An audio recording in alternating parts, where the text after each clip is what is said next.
Nabi kita Muhammad sallallahu alaihi wasallam pernah ditanya oleh sekumpulan Yahudi Ahlul Kitab, terangkan kepada kami mengenai kisah penghijrahan anak-anak Yaqub alaihissalam, the children of Israel, daripada Palestin menuju ke Mesir. Nabi tidak mampu menjawab persoalan ini.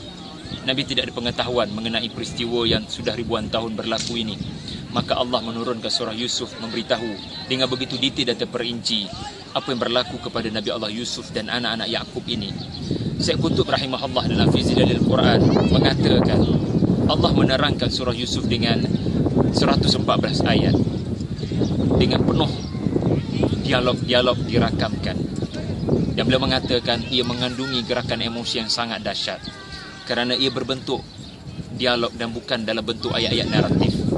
Dan surah Yusuf kalau dikaji di sudut bahasa Arab yang tinggi, ia mengandungi kehebatan dari sudut bahasa dan dari sudut menerangkan bagaimana karakter seseorang yang ada di dalam surah itu.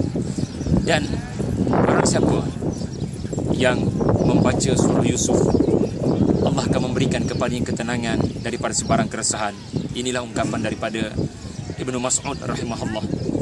Dan kalau kita ingat bagaimana 114 ayat ini menerangkan peristiwa yang berlaku kepada Nabi Yusuf daripada dihumbankan ke dalam telaga, kemudian ditemui oleh para pedagang dan dijual sebagai hamba abdi, kemudian dibeli oleh menteri Mesir dan kemudian hidup baginda di dalam istana, kemudian digoda oleh Zulaikha dan kemudiannya dipenjarakan dan kemudian menjadi raja Mesir, menjadi menteri kewangan Mesir.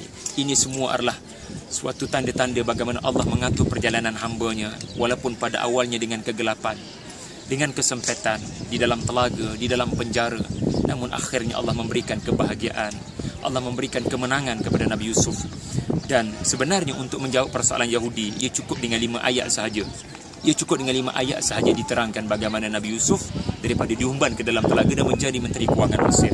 Tetapi Allah menerangkan cerita Yusuf dengan 114 ayat kerana sejarah bukan sekadar persoalan tentang orang-orang dahulu.